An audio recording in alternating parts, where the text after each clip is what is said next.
Good evening and welcome to Those for Peace. My name is Reverend Karem Barratt, and let's start the session by saying a little prayer for world peace. I have my candle here and my light, and if you feel like it, just repeat the next prayer with me.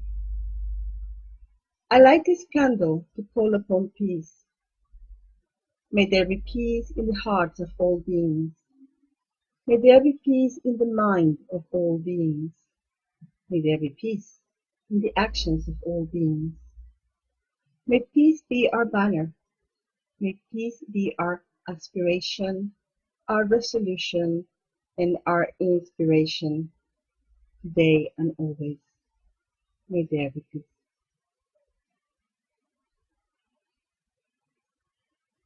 And so it is.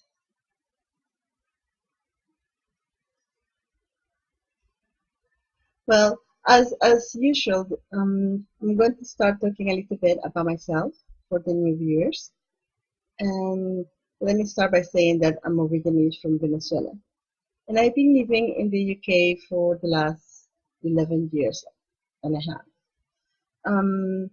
My spiritual life started back home as a very, very laid-back Catholic, and it has changed in time, including an atheist year. But today I'd like to talk a little bit about where I am right now, which is what some people would call paganism or earth-based spiritualities. I started studying earth-based spiritualities in the early 1990s, and I found it fascinating. But to be honest, I was just a student. I read many books and thought about them, but I didn't do any actual practice. I would call myself a practicing pagan from 2013, perhaps, after I finished my seminary. And one of the things that I really like about the earth-based spirituality is how it connects us to nature. That's my case, and I think it's the case for most people. I'm not a nature girl. I'm very urban, and I'm still struggling with the idea of sitting on the wet grass and loving the bugs. But one of the things I have found when I'm in nature is the sense of connection and the sense of seeing patterns that give some sort of meaning and lessons to me. So every time I go out either to just walk or meditate or find stillness, one of the things that I find very rewarding is that I always come back with a little present, an insight, an idea, an image that eventually develops into something else that enriches my life, and I'm very grateful for it. And this idea of seeing connection through nature has also helped me to see it in my everyday life and in those everyday things that we do. One day I will speak about my lessons found in the teapot and my lessons found in the spider web. But yes, I get a lot. It's like somehow being inside of a sacred book when I'm out in nature, or when I read about it, or when I see something about it. I love to watch those scientific programs they show on TV, and learn about the animals and the plants and the bacteria and the stars. And I actually would say that those programs brought me back to spirit. Because the more I saw it, the more I could see the web of life working together. And one of the things I like is that by learning from nature, it's easier for me to accept some things that are hard to accept, such as death and sometimes violence. No, nature is not everything happy clappy, butterflies flying carefree in the world. Nature can be very rough and some would say even very cruel. But when you see spirit in nature, somehow seems even out and there's a balance to it. And somehow death is not that cruel, but just a passage.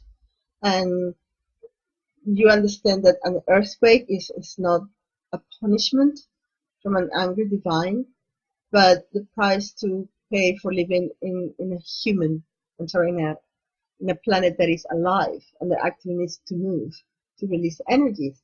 So you don't take those things personal. I mean, yeah, it's not nice to be an earthquake, and hopefully we will not be. But once you understand that it's natural, and it should be so our planet can continue thriving, you accept the price and you accept to live with it. And again, you don't blame yourself or anybody else for what's going on. So those are some of the many things I like about paganism or earth-based spirituality. I'm still struggling a bit with the idea of the gods, because my idea of divine is very abstract. I do see the male aspect and the female aspect and an aspect that is both and neither. And I take the gods as aspects of the divine, a bit like the Egyptians used to do. Apparently, all those gods that we know we call netters, but they were to me represent aspects of the divine. So for now, that's how I am facing and dealing with the idea of gods. And when I do it like that, it's easier for me to find the lesson and the wisdom and the inspiration and the strength, either in their qualities or in their histories and myths. So that's a little bit about my pagan faith right now. But because of that idea of connection and finding patterns and lessons everywhere, I was inspired to talk today about spirituality in children's books and movies. I'm the mother of a 10-year-old girl, and I'm not sure if all 10-year-old girls are like that. But on one hand, she seems to be naturally spiritual. But on the other hand, when you try to give her like a formal lesson of sorts, there's like this rebellion, like this wall that comes between her and me. And I get it, it's like preaching. The moment, I mean, in a way, if you're a parent, you're somehow preaching all the time. Don't do this, do that. That's good for you. That's not good for you. And I understand that the kids can feel overwhelmed by it and just close their ears. And in the case of my daughter, I'm taking her to sacred places such as churches and temples. Has not worked yet. She finds it pretty boring.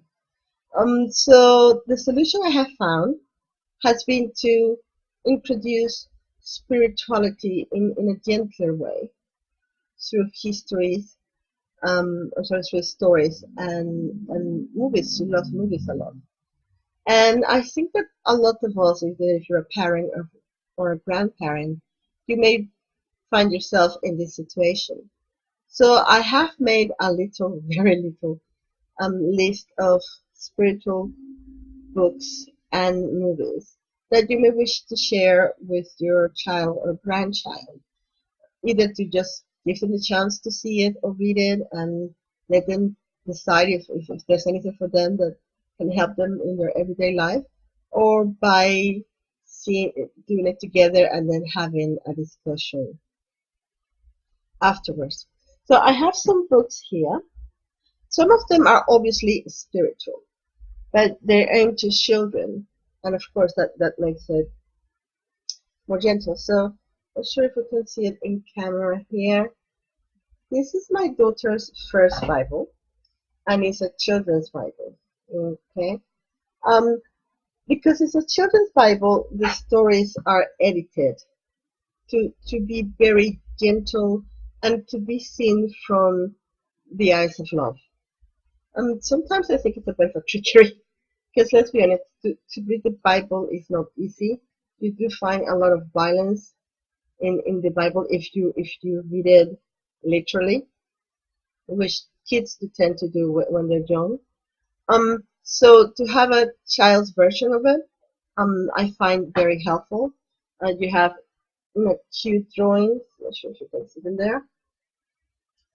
And in a way, at least with this Bible, is an interpretation of whoever did the editing. So in the case of Jonah and the fish, you know, you have words that maybe you would not find in the original document, such as God loved Jonah, and he sort of took it very lightly when Jonah got all grumpy because God forgave the people that he wanted him to punish. But I think it's a good introduction, especially if you come from a Christian background and you're raising your children in the Christian spirituality. This is one of our favorites. It's called Buddha at Bedtime. And again, these are Buddhist tales adapted for children. And one of the things they do is they show, well, first, the illustration is just beautiful. It's very child-friendly, very inviting, very colorful. So they tell you the story. This is one of my favorites, The Princess and the King Tree, and I will talk about it at the end. And at the end of the story, there is like a little morale or synopsis or summary of the lesson of what the story is supposed to mean. But this story in particular I absolutely love because to me it shows children to first respect other people's views and opinions, and it shows children to be tolerant of other people's beliefs because we are all different and we see life through different experiences and moments in time. So if you have the chance to get for your child or your grandchild, it's a series of books. Buddha at Bedtime by Dharmakari Nagaraja. Sorry if I didn't pronounce it correctly. Please do so. I mean, they're really, really nice, and kids do enjoy it. This one is maybe for younger children. Rebecca liked it a lot when she first read it, when she was 7. It's a child's version of Deepak Chopra, 7 Laws of the Universe. And again, it's extremely colorful. And even if the kid didn't know how to read, just by watching the pictures and with a little explanation from the parent or grandparent, I think they would get what the lesson is. So it's very much based in Hindu's belief, and also in what we call in spirituality belief. The lessons are very short. This one is anything is possible, and the text itself is not a lot of text. It's rhyming, like little poems. And after they have shown again, there's like the summary of the reading or the lesson. So in this case, the lesson is a way to be happy in life is belief that anything is possible. So because it's rhyming, it's easy for the children to remember. So you could use it maybe as a game. Do you remember this poem? Let's say this poem. Maybe add music to it if you're musically gifted. I'm not sure about making a rap, but hey, you know, why not? So this book, Rebecca enjoyed a lot, and according to this, was a New York Times bestseller. So, it's from a New York Times bestseller author. So it would be a good option. This is lovely, especially if you like animals. It's like Eckhart Tolle, and it shows children that by connecting to animals, you can learn spiritual lessons such as being in the present, the power of silence and stillness. And it's almost like a cartoon of sorts. And again, the text is very, very short, but it's just so beautiful and calming as you read it. Here we have one of the pages is pretty cartoony. I'm not sure if you can see there. But the lessons are an invitation to live life fully and be in the now and love your pets and the animals around you, because they're actually teachers that are partly here to help us lead a good life. So these books, like I said, they're obviously spiritual. And some children respond better to this than others. It kind of depends on the child and the age. But there are stories, especially classical stories, that have a very strong spiritual theme or a spiritual underlying. So let me start with Hans Christian Andersen. I used to love Hans Christian Andersen when I was a child, until he traumatized me with the red shoes. I don't know if you have read the red shoes, but what I love about that story in the beginning was that the girl had my name, or as close as you can get my name. And that was so hard. I never had any cartoon or any story where someone would be called as I am.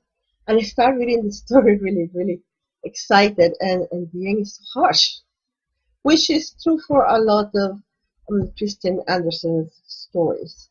And obviously there is I would say old-fashioned Christian mentality in them. So you do see a lot of, I hate to say the word punishment, but it comes very close to it.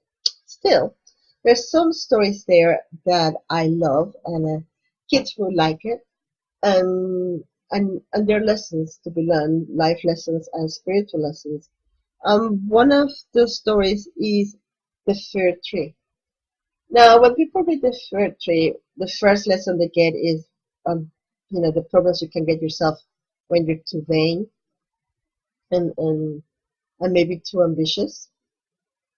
But the lesson I get from the fir tree, additional to that, is an invitation to appreciate who you are and what you have right now at the moment.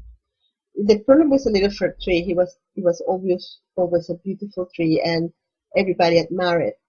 But he didn't care about that, because he had this huge ambition that he wanted to be a huge tree, just like the tree he used to be. So he never lived in the present, he never appreciated the present and the gift that he had while he was growing up, until it was basically too late, until he was dying.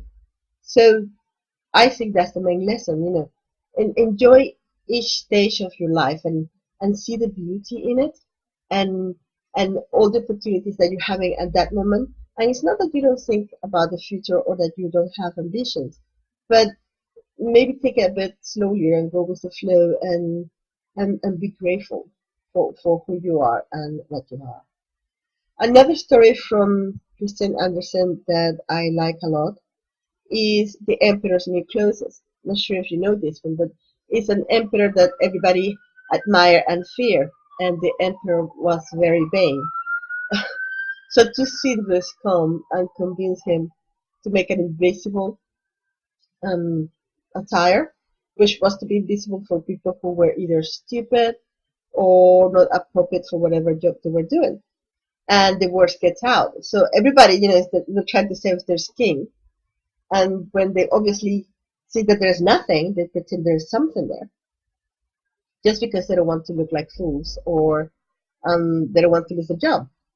So there's so much to take from there, from hypocrisy to not dare to question what's going on because you're afraid that you may lose something, either respect or your everyday job. This sort of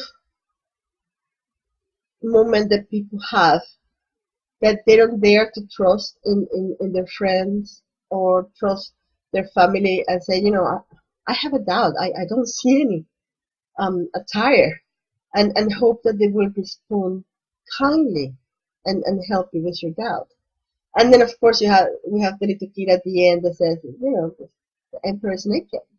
And then everybody goes like, oh, yes, that's true. What a shame. Which also shows, the lack of humility that some people can have in reference to their own mistakes. They could say, yeah, the emperor is naked, but we were pretending that we saw it. So in a way, we're in this together in a negative way. And it's a very, very funny story. The Snow Queen. I once read that the movie Frozen was inspired the Snow Queen. I'm not quite sure how that it is, because they seem to be very different. But the lesson in the Snow Queen, it's a really epic adventure, is the face that the little girl has to find her friend. She goes to different places with different people. Years passed, and she still thinks that she will find her friend. And even if she's been distracted or sidetracked, she doesn't give up on her goal of finding him, even if it seems impossible, because she loves her friend. And it's that love that's going to defrost his heart and make him human again. So as a story, it's quite interesting. Like I said, it has a lot of adventures and a lot of characters. But the underlying message of love, of going that extra mile for the ones you love, and to holding on to what you believe, because even if it seems impossible at the time, you know that you can achieve it, is pretty strong. And the last one of Christian Andersen that I would recommend is The Little Mermaid, the original version. There are many versions of The Little Mermaid, and 99% of them have what we would call a happy ending, except the original version. One of the things that people don't realize when they read the original version is that what the Little Mermaid was really after was not so much the prince's love, but a soul. In the story, mermaids have no souls. They they live for 300 years, and then they sort of melt or disappear into the waters of the sea. And there's this hunger for that immortal soul the Little Mermaid has, that she can only obtain if she makes a human love her. And she goes through so much pain and sacrifice to achieve this. It's not only that she loses her voice. Part of the deal with the witch was that any time that she would step onto the floor, it would feel like she was walking on glass and nails. And sometimes people would see her feet bleed, and that never changed. And yet she took that gladly, because she wanted that so badly. And then when in the original story, the princess falls in love with another girl, with another princess, and her sisters find a way to sort of reverse her to a mermaid again if she agrees to kill the prince. And that could be, she doesn't love me. I might as well go back and being a little mermaid. And she does think about it for a second or two, and then she decides to sacrifice herself and jump into the water. And she doesn't die. She's not quite a spirit yet. She doesn't have a soul yet. But she's given a chance, another chance, a more etherical chance to do good in the world and earn her right to a soul. So again, it has some undertones that some people would find a bit harsh, that you have to work so hard to find divine grace. But the fact that she wants that divine grace so badly that she would give up literally everything, I think is inspiring. And not all children will see this right away.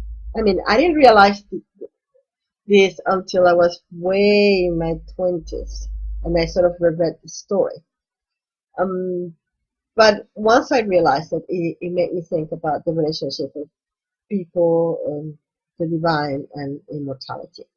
So that would be one of my recommendations for spiritual books. The other one, I don't have the book with me, but is stories by Oscar Wilde. There are two of them. One is The Selfish Giant. It's a lovely, lovely story. And again, it's one of redemption in the sense that someone that is not wealthy, he's not the most generous of people, finds so much compassion in his heart when he understands the suffering of a child that his heart sort of breaks and then is renewed into a loving, open heart, and he stops being selfish and just spread as much love and goodness and generosity to the world. So that's really lovely. It's very much like most of Christian Andersen story. It has a Christian overtone, but I'm sorry, this is Oscar Wilde. It does have a Christian undertone, but it's just sweet. It's just sweet. From Oscar Wilde, we also have The Happy Prince. And I think this is a story that is really, really deep. No idea if that what Oscar Wilde was intending when he wrote it. Because we have a little sparrow that is going south on the autumn. And he meets the statue of a happy prince that is covered in gold and has jewels for eyes and the tip of his sword. And because it's a fairy tale, the happy prince starts crying, and the sparrow says, "What?" Ask why, and the happy prince says, "Because where I'm standing now, I'm able to see the whole city where I used to live when I was alive, when I was human, and now I see all the sorrow that is out there that I had no idea that existed, because I was a happy prince, I was having a good time, and now I'm seeing the sorrow, and I'm a statue. I can't do anything to alleviate it." And the sparrow said, "Well, I wish I could help you, but go and south." And the happy prince asked, "Well, before you go, only for tonight, could you take a little bit of the gold from my body and take it to that widow over there? She needs that money for the medicine of her child," or something like that. And the sparrow goes like, "Okay, I'm only for tonight. I'm going to go because the winter is coming." And the sparrow takes away a little bit of gold and gives it to the widow. The next day, when the sparrow is about to go, the happy prince asks one more time if she could do something similar. And the sparrow is like, "Oh, but I need to go to the south. I have my plans." And the happy prince will say, "Oh, okay, yeah, I understand." And the sparrow feels sorry for the prince, and she starts staying longer and longer, take away all the gold, and eventually took away the gem at the tip of the sword, and eventually the eyes of the prince. Now, by this time, winter is coming, and the prince says, "You only have this chance to go. You've done so much for me. Just go." And the sparrow that has been grumbling all this time, while he's doing all these good deeds, just looks at this blind statue, and he feels so much compassion and love for it. They say, "No, I'll stay with you." I'm about to cry. And the next day, the sparrow's dead, and the authorities of the city walk by, and they look up, and they see that the statue is looking very poorly, and they're horrified, and they say, "Well, can't have this. Melt the statue and throw away that bird." And they do, and they melt the statue, but there was an iron heart inside the statue that did not melt, and they just threw it in the bin next to the body of the sparrow. And that day, God asked an angel, "Go to the city and bring me the most valuable things that you find. And then you bring the heart of the prince and the sparrow. And again, the first time I read the story, I thought it was very sad, but I didn't see anything spiritual about it because maybe I wasn't looking for it. I was just a kid, and kids don't look for spirituality that much. But then when I remember it and reread it, I could find this relationship with the divine in the story of the sparrow and the prince. You know, how we have our plans and the divine comes and asks us to do something. It doesn't tell us to do something. It doesn't demand us to do something. It humbly asks us, do this for me. Be my hands, be my eyes, be my angel on the earth. And we have to decide, are we going to listen to that invitation?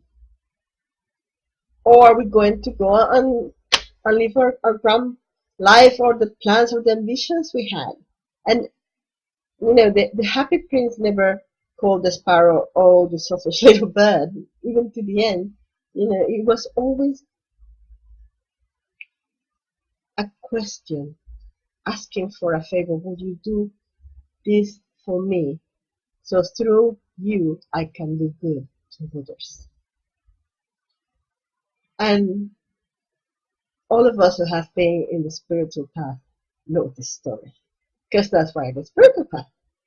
We have our great ideas of what we're going to do in life and what we're going to achieve, and sometimes in the middle of it, we get the requirement of the question to do good to others, so the divine can act through us and we can be their angels on earth. And many times, like the sparrow, we'll find out, you know, people did not appreciate that. They throw his body on the beam.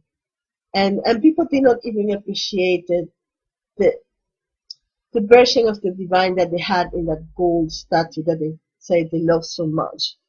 They didn't think it twice to just cast it away. So just because we are asked by the divine to do good deeds does not mean that we will be recognized by it.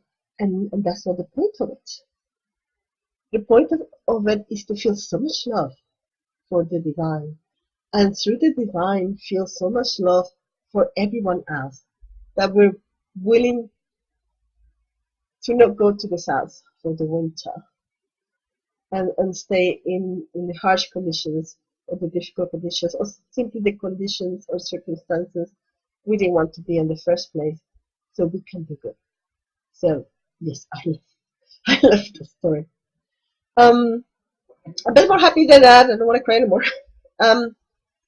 There is this poem by Dr. Seuss called "The Places You Go," and maybe you don't see it as a spiritual poem right away, but it's an invitation to live life fully, to dare to make mistakes, and fall down and get up.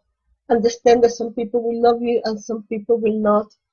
Some things you will achieve and some things you will not, because that is life, and that's okay. So it's a hymn to life. It's a hymn to hope. It's a hymn to joy.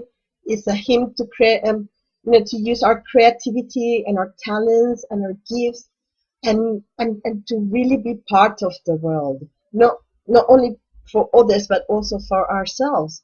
So that is a great poem. If you can read it to your child, please do so. If you have something like a graduation, it's like the perfect poem for it. So thumbs up for Dr. Seuss, or about whom I will talk a bit more later. And I think that's all that I have for children. Oh, let's say about me crying. The Velveteen Rabbit. I didn't read this book when I was a child. That's not what I say. So I read it as an adult. And to be honest, the first time I read it, I didn't really like it that much. But then I read it again and read it again, and this idea of being real through love really stuck to me. You know, and the Velveteen Rabbit is a toy rabbit that wants to be real, and he's told that he will become real when a child loves him so much that he sees it as a living thing, and it does happen, but there's a price to pay because this child loves him so much. You know, he holds him and kisses him and pulls him and plays with him all the time. The poor rabbit start looking like rags. Nothing after, nothing after that, and eventually the child gets, I think it's scarlet fever, something contagious. And during his sickness, the Velveteen Rabbit is there for him, but then he's thrown to the rubbish, and there's a fairy that throws him into a real rabbit because he has earned it. Because the boy loved him so much that gave him that sense of reality. So at first I was like, I'm not sure I like this because it seems to say that, you know, our sense of reality or being real depends on others. But then I realized this is, it says love. So it could also be self-love that makes you real. But the other is that, yes, we are real through others. Otherwise, I'm not sure what we would be. I mean, as humans, we're communal animals, and it's through our relationship with other people that we learn to know who we are and what we can do. There's a danger to let other people sort of define us, but even that is part of the experience. So not being loved is like being half a human somehow. It's like clapping with one hand, because the idea of this human experience, at least for me, is that linking with others, that exchange of energy and that exchange of love that sort of fulfills us and allow us to also give it back. So that's a very good story. I need a bit of water. Now, all these are books, and if your child likes to read, yay! My child, she has phases. I mean, there are 3 months where she's reading like a bookworm, and then all of a sudden she drops it, and for 3 months she doesn't want to read at all. That's what we have the movies for. So again, I have a little list of movies that I believe are very spiritual, and some of them a bit, again, are obviously so, and some not that much. So let me start by one that I saw as a child, and again, I didn't say anything religious or spiritual about it, and then I saw it during my atheist year, and I actually saw it as very spiritual, which is The Wizard of Oz. I have not read the books, so I'm not sure how similar is the movie to the books. But if there was a message, a spiritual lesson or message that I could take from The Wizard of Oz, besides friendship, would be that those last minutes when they discover that the wizard is not such a wizard but just a regular guy, and still somehow he's able to give them the presents that he had promised, because all we need we already have in the inside. So the scarecrow, he might have called himself silly or because he had a brain, but the reality is that he had used those invisible brains and intelligence to help its friends. And the cowardly lion, yeah, he may see himself as coward, but it was time to defend those who he cared for. He didn't think about his own safety, but way into it. The Tin Man, you know, he's full of compassion, he's full of love. So when it's an actual heart, when your invisible heart is there, and Dorothy, well, to be home, all you have to do is speak up. So this idea that we already been bestowed by divinity with everything we need to be happy, to be fully human, to be strong, to be kind, to overcome challenges, to face temptation and not fall into it, to be your very best version is already there. What we need is what they had, which is that journey, that mission, that purpose that allows all the things to flourish and come out. So to me, The Wizard of Oz is a childhood fairy tale version of the human experience. We start here, we go through all our adventures, we realize what we have gained from those adventures, and then we go back home. So that's a good one. Horton Hears a Who. Oh my God, this movie has so much spirituality to it that I'm not sure where to start. Let me start by what Horton the elephant used to say all the time. A person is a person no matter how small. Again, I have not read the book, I just saw the movie. But if you haven't seen it, it's an elephant with big ears that hear a small community that lives on a speck of dust. And they need help because they're literally flying around and they land on a flower. And they ask him to find them a home. But as Horton is doing this, because none of his friends or neighbors can see this community, they think Horton is crazy. And they try to stop him. Because somehow, not only because some of them fear that he could hurt himself, but because what he's doing seems to open the doors to imagination and creativity on other people. And some of the neighbors are very stiff and very enclosed into what the world should be, or the vision of what the world should be.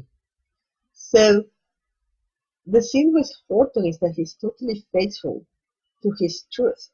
I mean, he doesn't doubt it for a minute.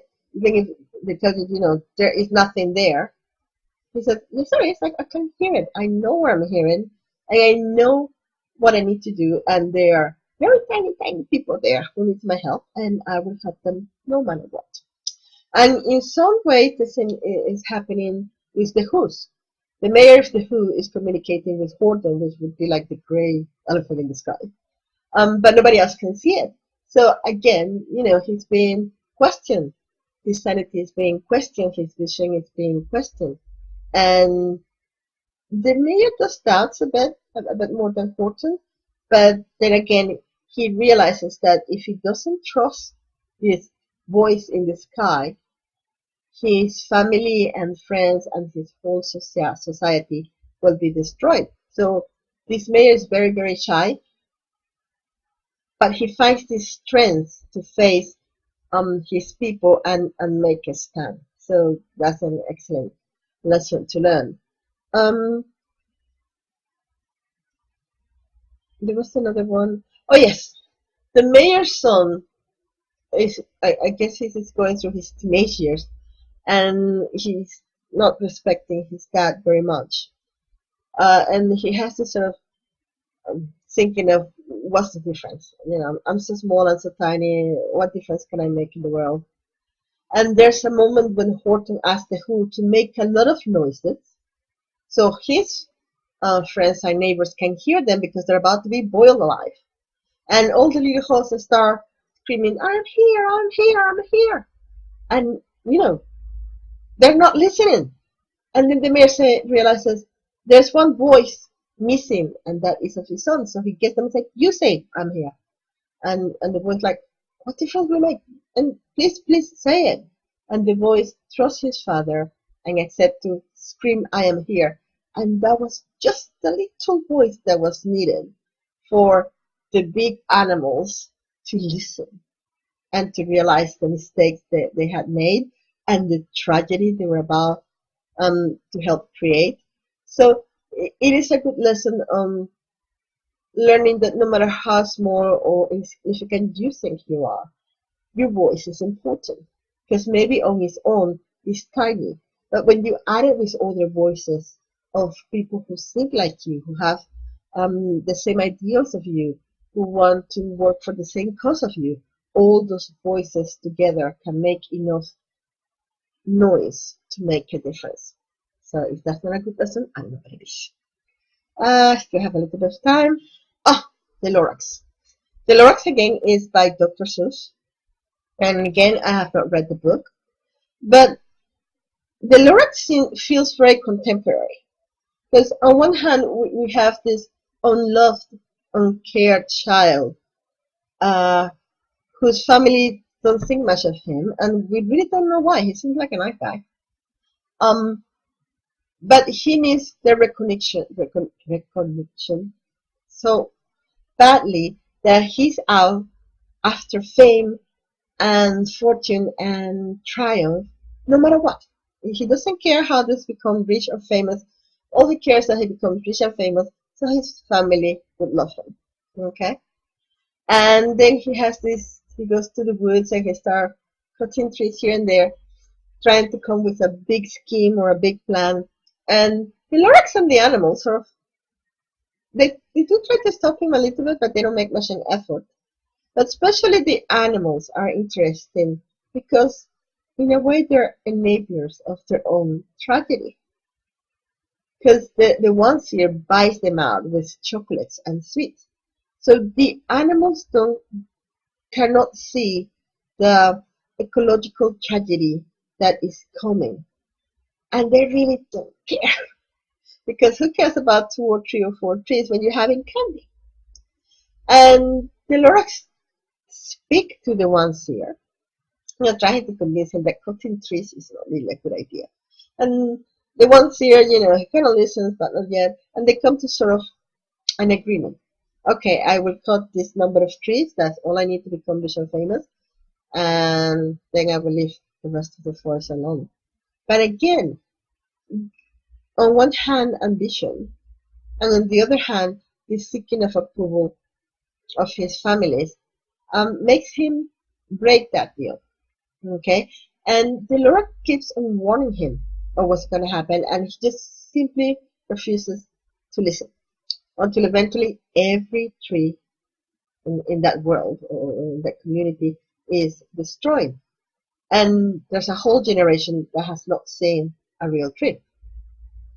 So I see the Lorax in a way, again, as the divine, in the sense that to me the divine does not come out of the sky or from whatever and grab you and say, don't do this, or I shall punish you. More like the divine, if you listen, will advise you, don't do this, or don't do it this way, or only do it up to here. Because besides, if you go beyond that, you will be in trouble, other people will be in trouble, and bad things will happen. And we have the freedom to accept that advice or not. And then we decide not to accept it, then we have to live with the consequence of it. I really, and I apologize if there are people who think that it happens. I really don't think that the divine saying punishment in the physical world to be heard and to show whatever its will is, but it does talk to us like the Lorax did, a small hairy thingy that's not very impressive, and it talks to us through our conscious, through our spirit, and we just have to learn how to listen and have to trust the message and have the will and the humility to follow. The other lesson in the Lorax, it has to do with the little boy who learns the story and decides to defend the trees and plant the last seed there is. He says the sentence which I love, I speak for the trees. And it's a good reminder that we have an obligation to speak for those who don't have a voice. Call it trees, call it fish, call it the vulnerable people in society. But we cannot really go around seeing all this injustice being done and wait for someone else to fix it. Maybe we ourselves cannot fix the big problem or the whole problem, but we can fix the tiny part of where we are in our tiny way, in our little way, the best that we can, and at least give someone or something a voice for justice. So that's an excellent movie that I will happily recommend. God, I have so many and I speak so much, but I'm going to talk about one before I go, that somehow it has gone out of fashion, which is Disney's Cinderella. There's this sort of campaign against Disney princesses, and maybe I'll do another program about what I think. I think Disney princesses are great, and they have a lot to offer and a lot of lessons to give. But poor Cinderella gets the worst rap because apparently she's good for us. You know, she's a weak person, and she just got lucky that she had a very good mother and the prince like. But I think Cinderella gives us one of the best spiritual lessons there are. Grace and kindness under difficult, unfair circumstances. I mean, let's be honest, it's very easy to be nice and kind and loving when everything is in your favor. You know, you volunteered, you have the money, you have the time, you have the talent, you have the friends. But many of us, when things don't work our way, we tend to go darker. We tend to be negative. We tend to be resentful. And from that negativity and resentfulness, we can become cruel and eventually write down evil. And lucky for us, we have something to blame. Oh, you know, it was not me, it was my evil stepmother that made me this way. Where Cinderella, she is in those circumstances, but she refuses to go down the dark path. Instead, she places her attention in sharing, in protecting, in finding the good of life, in dreaming and in having hope, in even showing compassion for those who are mistreating her. I mean, she doesn't hate the stepmother, and she has this kind of sort of tender feeling of soul for the stepsisters. And I think that's a great lesson for all of us, to be true to ourselves, to that goodness in us, no matter what circumstances are around us. And I really think I have run out of time. So I like to end with a prayer, and then invite you if you want to follow me in WordPress. Let's go with a prayer. May the light inside illuminate our path. May the world outside be full of signs on how to best walk upon the world. May every person be a teacher. May every day gift us with a present. May every moment be an opportunity to be the best that we can be. And so it is. I would like to invite you to follow me if you like in my blog. That is soulservicingwordpress.com. And if you like to visit my page, it's www.journeyingsoul.com. And I am also in Facebook as Journeying Soul Transformational Services. I hope you enjoyed this chat and you found it helpful. Bye-bye.